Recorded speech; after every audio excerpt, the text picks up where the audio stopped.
Radio Sanvi 96.4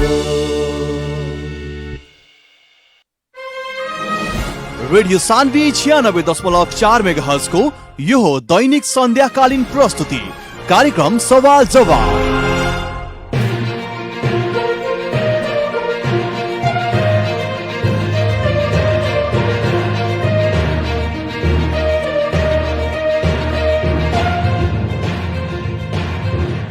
नमस्कार, हार्दिक स्वागत बा रेडियो सान्वी 96.4 मेगाहर्ज के प्रस्तुति कार्यक्रम सवाल जवाब में।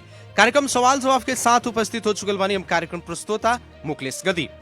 सीधा बात, पृष्ठ विचार, आम जनता के प्रतिनिधिमूलक आवाज कार्यक्रम सवाल जवाब मार्फत देश के समसामयिक राजनीतिक घटनाक्रम, विकास निर्माण, शिक्षा, स्वास्थ्य, कृषि, रोजगारी लगायत आम जनता से सरोकार राखे वाला हरेक समय सांदर्भिक विषयों पर बहस और छलफल करने सन।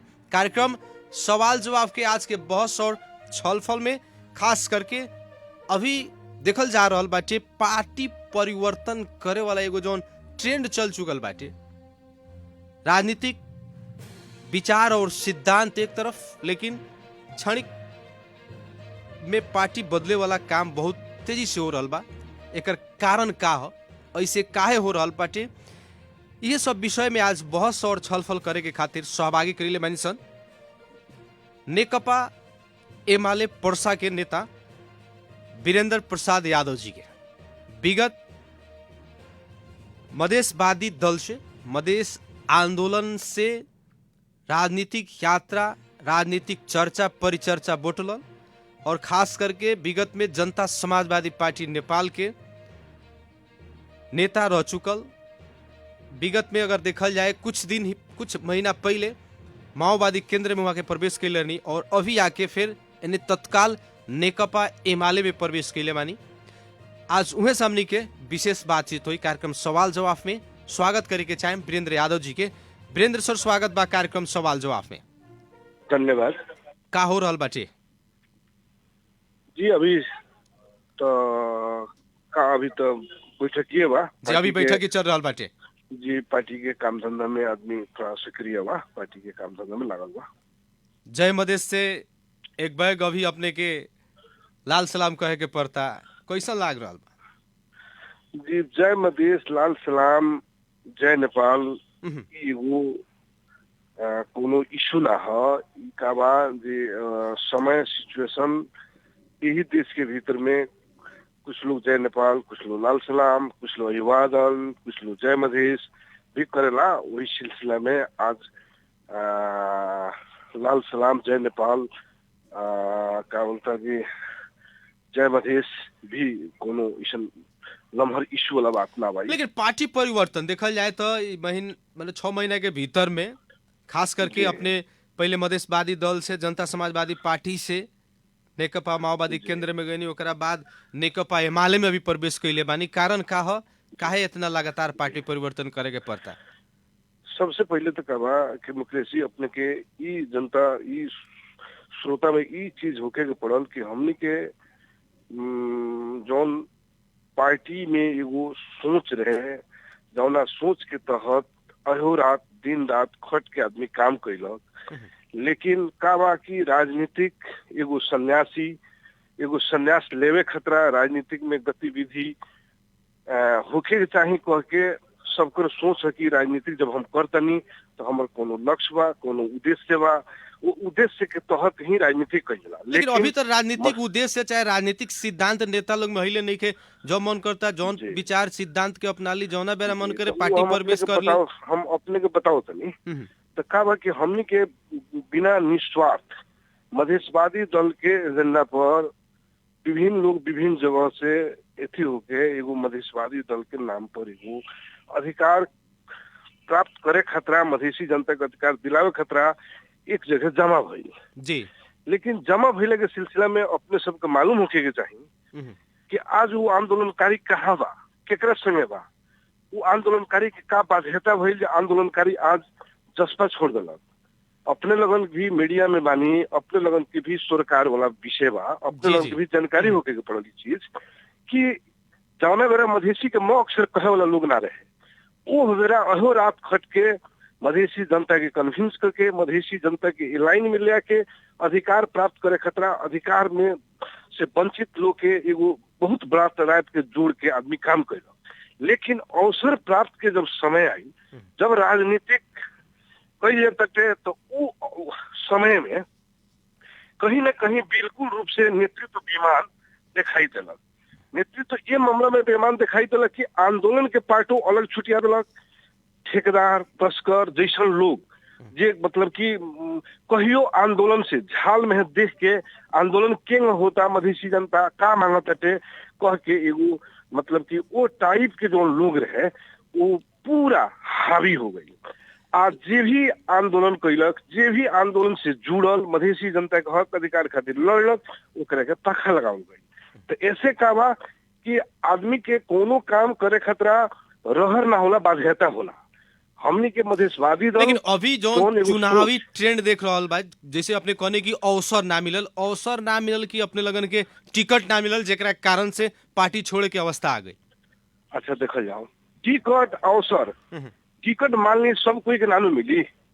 मान ली 5 आदमी दावेदार हो सकता, 2 आदमी दावेदार हो सकता, 10 आदमी दावेदार हो सकता, लेकिन पार्टी टिकट तो एक आदमी के दी, एक आदमी के चुनाव लड़ाई नो। जी जी। लेकिन बाकी लोग के व्यवस्थापन केंगा, बाकी लोग के कहा एडजस्ट करी जाए, बाकी लोग से केंगा बात करी जाए। तो मधेशवादी दल के का बा कि मेरे गुरु के 9% हम, लेकिन ये सब चीज मधेशवादी दल ही हर लगन के पहचान स्थापित करे वाला। खैर मैं मधेशवादी दल खराब रहे तो नेकपा माओवादी केंद्र में प्रवेश करनी लगन, अभी सालों भर ना भइल तो फिर परित्याग करे के पड़ल पार्टी।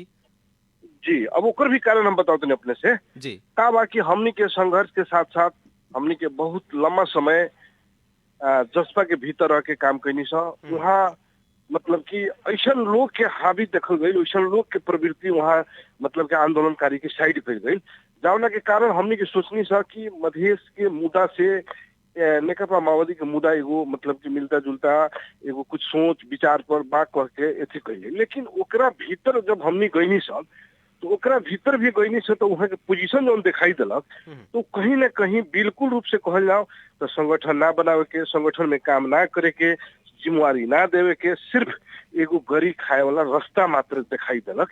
तो उसे हमनी जैसे लोग जे मधेश खातिर लड़क, मधेसी जनता खातिर लड़क, अधिकार खातिर लड़क, वो आदमी गरी खाए के सोच कबो नहीं के बनल आ ना बनी। तो हमनी के सोच का भइल कि ये देश में लोग कितना हूँ कुछ कहले, लेकिन निकास विकास देवेला नेकपा ये माले ही लोग।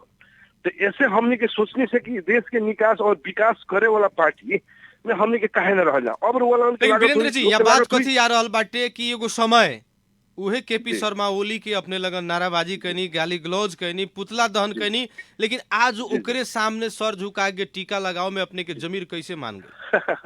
का बा मुकेश जी वो बेरा के एगो मोमेंट, वो बेरा के अवस्था उ जोन रहे मधेश के मधेसी जनता ये माले के ना बुझे सकल रहे, अच्छा तरीका से ना बुझे सकल रहे, जौना के चलते एगो भावना में बह के हमने जैसे लोग भावना में बह के या अन्य राजनीतिक दल के साथी लोग भावना में बह के सब काम कैले रहे। लेकिन आज देश के अवस्था के बारे में वो अध्ययन करें तो जौन भी आज तकले के स्टैंड 74 साल से आज तकले के जौन भी नेकपा ये माले बोलने बा उहे देश में भइल बा, उहे होता होता उ का बा कि मधेसी जनता के बारे में जितना नेकपा ये माले अध्ययन कैले बा, जितना उ काम कर रहल बा, ओकरा के हमनी के मधेश में फॉलो करे ना सकनी सा। अब हमनी जैसे लोग आइल ओकरा के फॉलो करी, मधेसी जनता के बताई, साथे साथे अपने कहतनी के 81 अपने लगन के नेकपा एमाले प्रति इतना कहीं ना कहीं जे गहरा प्यार कैसे हो गई? काहे कि अपने लगन के दिल में, अपने लगन के रग रग में तो मधेश आंदोलन, मधेसी जनता के शहादत भरल बा, लेकिन ए बेरा आके वो जस्ट मधेश के सिद्धांत के विपरीत सिद्धांत में चले वाला पार्टी के साथ कहीं ना कहीं लगाव हो गई, अपने लगन जुड़ गई नहीं। ये कैसे माने संभव है? अच्छा तो मुकेश जी ये चीज अपने देखल जाओ कि अभी राजनीतिक स्टैंड जी मान ली का बाजे तू एथी कैला तो प्यार आ हम कहनी तो बेकार। आज देखी सारा दल गठबंधन करके मतलब कि चुनाव लड़ता, सरकार गठबंधन करके सरकार बनावता, उहे केपी ओली जी के उतना बड़ा बदनाम मधेश में कई गई। जी लेकिन हमने के माननीय राष्ट्रीय अध्यक्ष उपेंद्र यादव जी चुनाव के बाद में जाके केपी ओली के संग सरकार बनौले कि ना बनौले, तो ऊ करस तो प्यार आ लोग करे तो बर्बाद। माने केंद्रीय नेता ऐसे लोग करता कहवा तो हमनियो काहे ना करी साहब। हमनी के भी केंद्रीय नेता है साहब, हमनी के भी कोनो ऐसी बात थोड़े बड़े केंद्रीय नेता है सब, लेकिन हम माने राष्ट्रीय अध्यक्ष लोग जब कर लेता तो हमनी के केंद्रीय सदस्य लोग चाहे केंद्रीय नेता लोग के करे में का दिक्कत बाटे।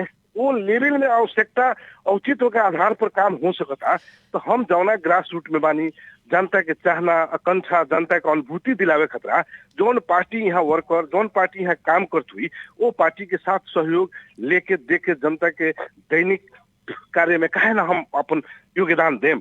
कि हम जहाँ योगदान देता नहीं वहाँ कदरे नहीं खे, तो हमनी के समय आवता तो हर एंगल से अपने विपक्षी कहता नहीं, लेकिन ओकरा संगे हाथों मालो करके वो काम कर सकता नहीं। तो हमने का अपना तरीका से ग्रास रूट में काहे ना काम करके जनता के दिनचर्या में सहयोग करके आज देश का आवश्यकता देखल जाओ। केहू कुछ भी कही, लेकिन आज नेकपा एमाले एगो पार्टी बा कि ओकरा बेगर देश बहुत मन खड़ल, बहुत दूरी महसूस हो रहा बा कि भाई ये देश में एगो नेकपा एमाले के सरकार ना भइला के कारण आज देश कहाँ जा रहा बा। आर्थिक मंदी से लेके सारा चीज पर देखल जाओ तो कहीं ना कहीं बिल्कुल रूप से देखल जाता तो अवस्था गंभीर हो जाता। देश चल ही नहीं खेत नेकपा एमाले अपने करल बानी को सदन अवरुद्ध के भी तो बहुत सारा फैक्टर बानू। अब तो माननीय जी लोग से मतलब कि अध्ययन ऐसे करे के पड़ी कि सदन अवरुद्ध के कारण का है। मान ली सदन अवरुद्ध करने में विपक्षी दोषी तो ना हो, सत्ताधारी यदि विपक्षी के बात सुनी, सत्ताधारी यदि जनता के दिनचर्या में काम करी तो विपक्षी के काम कहा, विपक्षी के काम तो गुण दोष के आधार पर समर्थन करेगा, सहयोग करेगा। जहाँ जनता के उपयुक्ता, जनता के महंगाई, जनता के समस्या, जनता के एथी लागी वहाँ तो अवश्य वहाँ तो विपक्षी के हिसाब से आगे तो बढ़ेगा पड़ी, रोल करेगा पड़ी। जी अब जिससे की बात आ रहा अपने लोग जैसा माने क्रांतिकारी नेता लोग, फ्रंट लाइनर में रह के काम करे वाला नेता जब एंग पार्टी परिवर्तन करी तो और लोग के का हाल हुई। जहाँ भी बात समस्या जहाँ भी पार्टी में बा वो पार्टी में रह के वो पार्टी के सुदृढ़ बनाओ के पड़ल कि पार्टी चेंज कर दो के पड़ल, सिद्धांत चेंज कर दो बा कि बहुत सारा चीज होला कि आदमी कोशिश करेला, लेकिन कोशिश के बावजूद भी वो समस्या के समाधान नहीं हो तो ओकरा के निकास विकास खतरा भी अपन भी अकल बुद्धि लगा के काम करे के पड़ेला। जैसे हमनी के जज्बा बनाओ खातिर काम ना कईनी सा, लेकिन आज जज्बा के आंदोलनकारी देखें तो कहाँ बा, आप देखें तो अब अपने लगन साइड लाग जाए, अपने लगन दोसर पार्टी में चल जाए तो दोसर के आगे हावी ना हो। अच्छा तो का करे हमनी के लगे उ जोन अभी के लोग जोन बा उ शक्ति हमनी के लगे नहीं खे।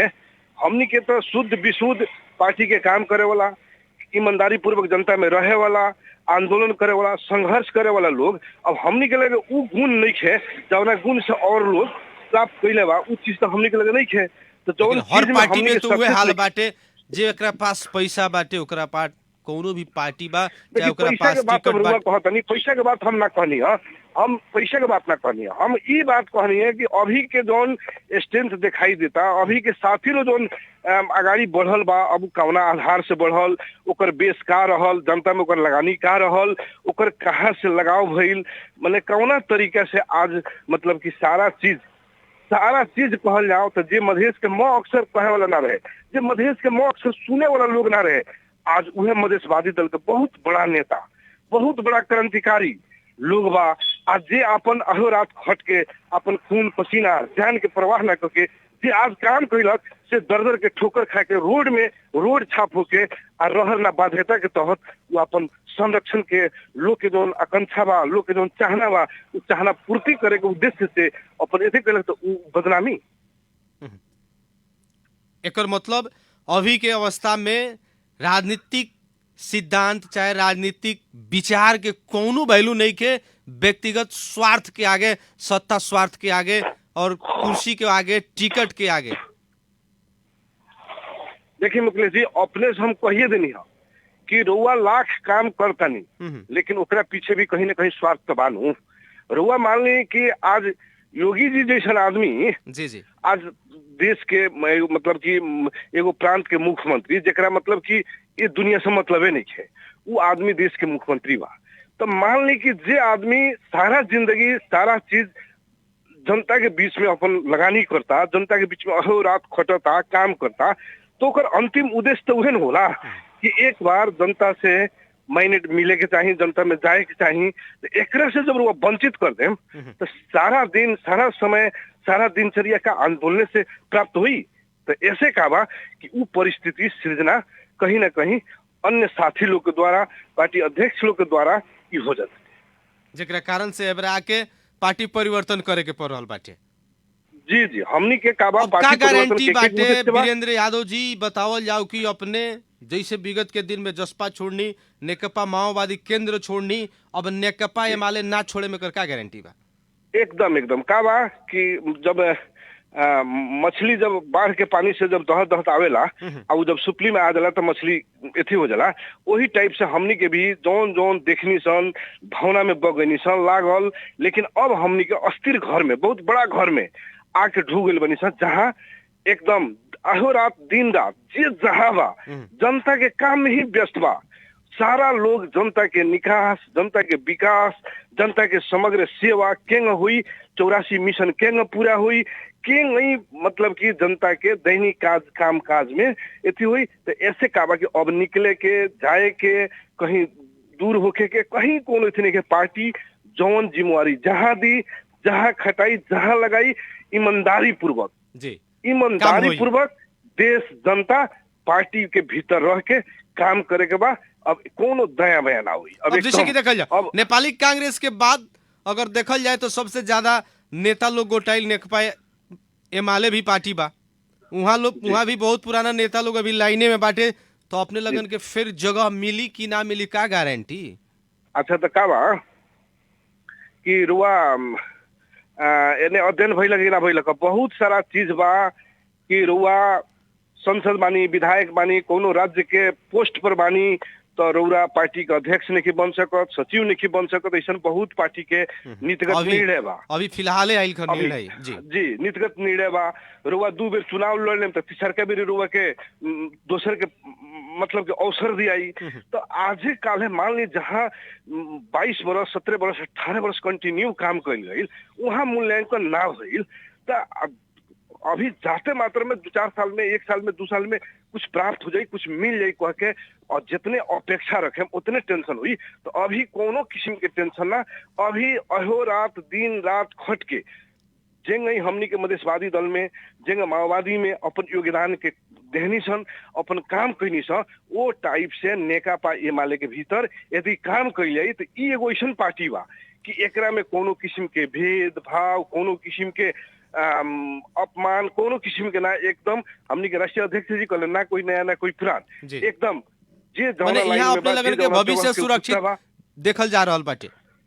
जी जी, हमनी के अब एकदम सुरक्षित बानी सा, हमनी के कोई कहीं कोनो संदेह नहीं है। अब एकदम हमनी के एकरे भीतर में रह के जितना वहाँ अपन योगदान कनी सा, वो योगदान यहाँ यदि कर कनी सा तो हमनी के जगह पर्याप्त हुई और हमनी के जगह मिली में कोनो संदेह। माने जौन अपने लगन के उद्देश्य बाटे उ उद्देश्य नेकपा एमाले पूरा करी।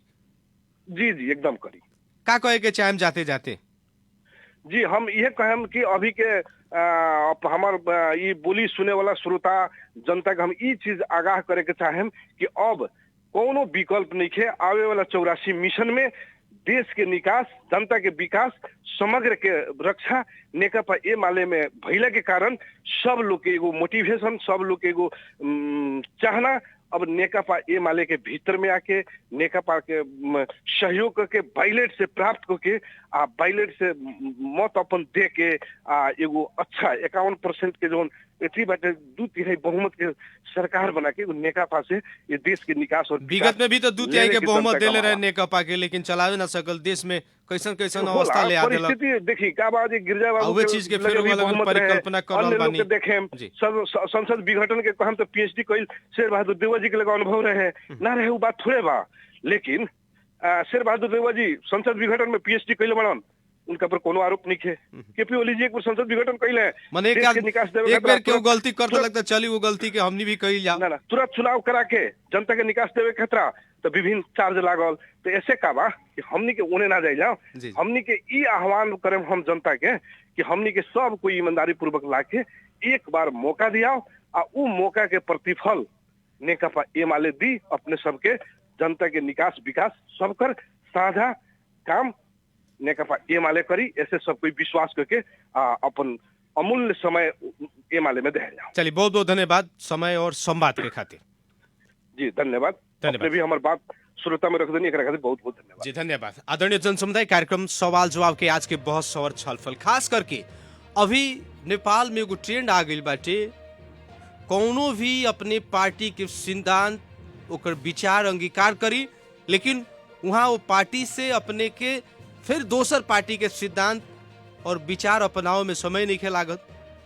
पार्टी के सिद्धांत, राजनीतिक सिद्धांत, विचार से बढ़का अभी व्यक्तिगत सिद्धांत और व्यक्तिगत स्वार्थ, राजनीतिक स्वार्थ पूरा नहीं हो, तब पार्टी परिवर्तन करे के जौन एगो लहर चल रहा बाटे, ऐसी कहीं ना कहीं शुभ संकेत ना। कार्यक्रम सवाल जवाब के आज के बहस और छलफल में हमनी के खास करके नेपाल के राजनीति में और खास करके पर्सा जिला के राजनीतिक नेतृत्व में मधेश आंदोलन से स्थापित होते अपन पहचान बनावल जनता समाजवादी पार्टी में केंद्रीय सदस्य तक रहल नेता, पार्टी के अपन आंतरिक विवाद, आंतरिक राजनीतिक प्रतिस्पर्धा के कारण पार्टी परिवर्तन करे के पड़ल। नेकपा माओवादी केंद्र में वहां भी ज्यादा दिन तक राजनीतिक विचारधारा पर काम ना करते हुए फिर बीच में आके नेकपा एमाले में प्रवेश कैल। यह सब यात्रा राजनीतिक पार्टी परिवर्तन लगायत विषय पर आज हमनी के बहस और छलफल करनी सन और सहभागी कर लिए सन अभी नवप्रवेशी नेकपा एमाले पर्सा के नेता वीरेंद्र यादव जी के। कार्यक्रम सवाल जवाब के आज के बहस और छलफल सुनिए, एकरा ला अपने लोग के धन्यवाद देवे के चाहेम। विशेष धन्यवाद प्राविधिक मित्र सत्येंद्र यादव जी के देते हुए कार्यक्रम सवाल जवाब के आज के बहस और छलफल से हम कार्यक्रम प्रस्तोता मुकलेश गदी आज के खातिर विदा चाहत बानी। प्रणाम।